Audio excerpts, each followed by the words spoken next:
finally, it's time to show you an example pitch. Now, to do this without worrying about NDAs and confidentiality, I took the example case study out of the next step from Concrete Battery. And I did this because this is just an idea that's been sitting in my head for 10, 15, 20 years.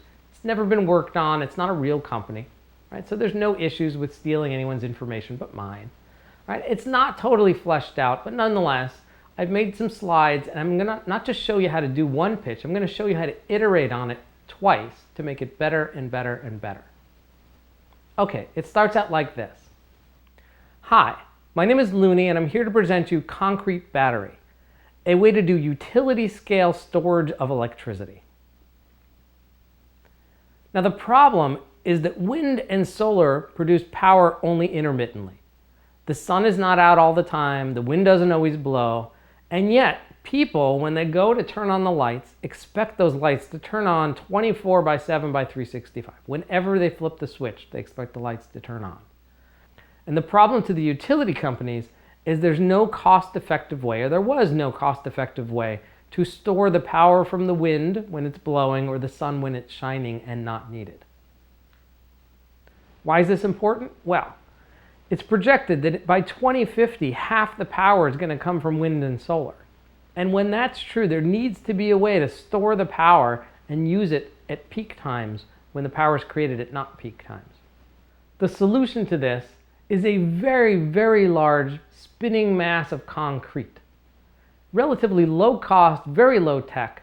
And the reason it works is that the equation for how much energy you can store in a spinning mass is the mass times its diameter squared times how fast it's spinning squared. And in this solution, we're going to focus on the mass and the diameter of this flywheel. And with that, we're going to be able to store huge amounts of electricity. The opportunity size here is massive.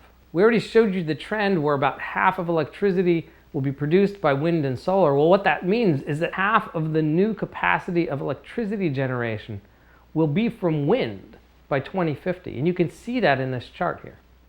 Our go-to-market strategy is threefold. We're going to start by going to the wind and solar manufacturers who are selling a product that doesn't really meet the needs of the end users.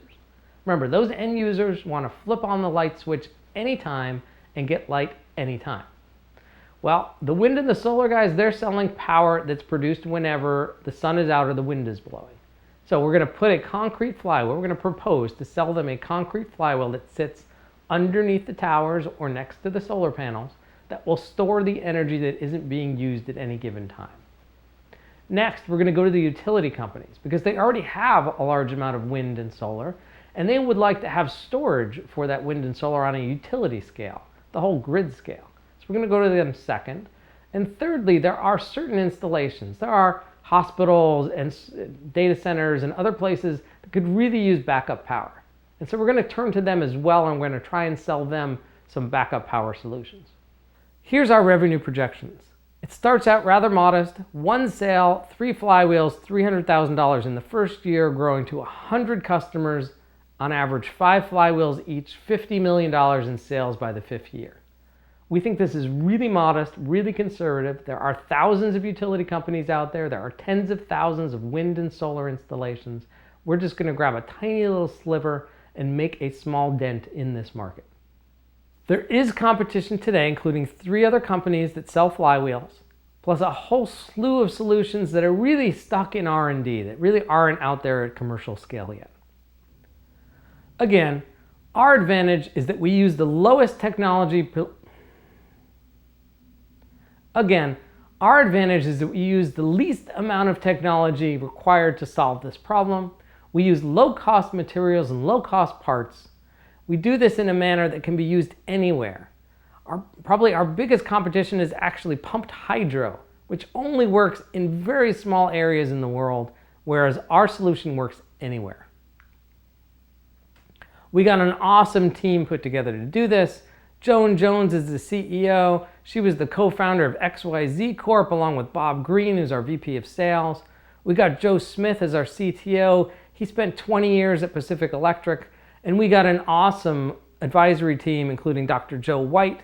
He was the head of the Renewable 21 Association, and Lisa Brown. She worked at the U.S. Department of Energy. What we're asking for today is to finish off our $5 million seed round. We've got $2 million committed. It takes the form of a convertible note with a 25% discount. With this money, we expect to get to our first paid customer, to have 5 prototypes deployed out in the field. We already expect that these are affordable to our customers, but we're still going to push the R&D on this to drive down our costs by another 25%, which will either let us compete if there's any competition that shows up later, or simply have larger margins on the sale of these flywheels. Thank you so much for having me here today. Again, my name is Looney. I'm here presenting Concrete Battery. And if you have any questions or would like any follow-up, here's my contact information. Okay, so there you have it. That's what a pitch looks like and sounds like. Well, I gotta say, that's what a normal pitch looks like and sounds like. I think we can do better. I think we can do way better with just a few minor changes to this.